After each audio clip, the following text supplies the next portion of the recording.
नमस्कार शेतकरी मित्रांनो, मामा बाची डेअरी फार्ममध्ये आपले स्वागत आहे. आजचा व्हिडिओ खास त्या शेतकऱ्यांसाठी जे शेतकरी हरियाणा, गुजरात, राजस्थान या ठिकाणी म्हशी खरेदी करतात त्यांच्यासाठी.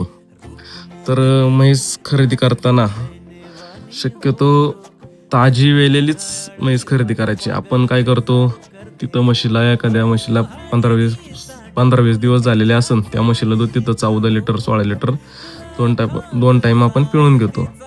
तर त्यानंतर तिथं जरा म्हशीचं 14 किंवा 16 लिटर दूध भरलं तर आपल्या इकडं आल्यानंतर ती 12 लिटरच देत असते. दूध काय तिथं जेवढी पिळली तेवढी देत नाही. त्यामुळं म्हैस खरेदी करतानाही तिथं ताजी वेलेलीच 2 ते 3 दिवसाची वेलेली घ्यायची, म्हणजे ती आपल्या इकडे 100% दुधाला वाढत असते.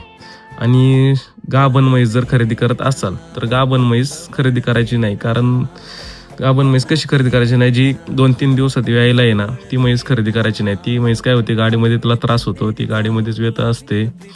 गाडीमध्ये वेल्यानंतर ती इकडं आल्यानंतर खाणं पकडत नाही, दुधावर येत नाही. गाडीमध्ये तिचं भरपूर हाल होत असतं. जर समजा गाभण म्हैस घ्यायचीच असेल तर 15 ते 20 दिवसाची कच्ची घ्यायची. ती आपल्या इकडं आल्यानंतर पूर्णपणे सेट होते आणि सुखरूप येते आणि दुधाला पण व्यवस्थित चालते.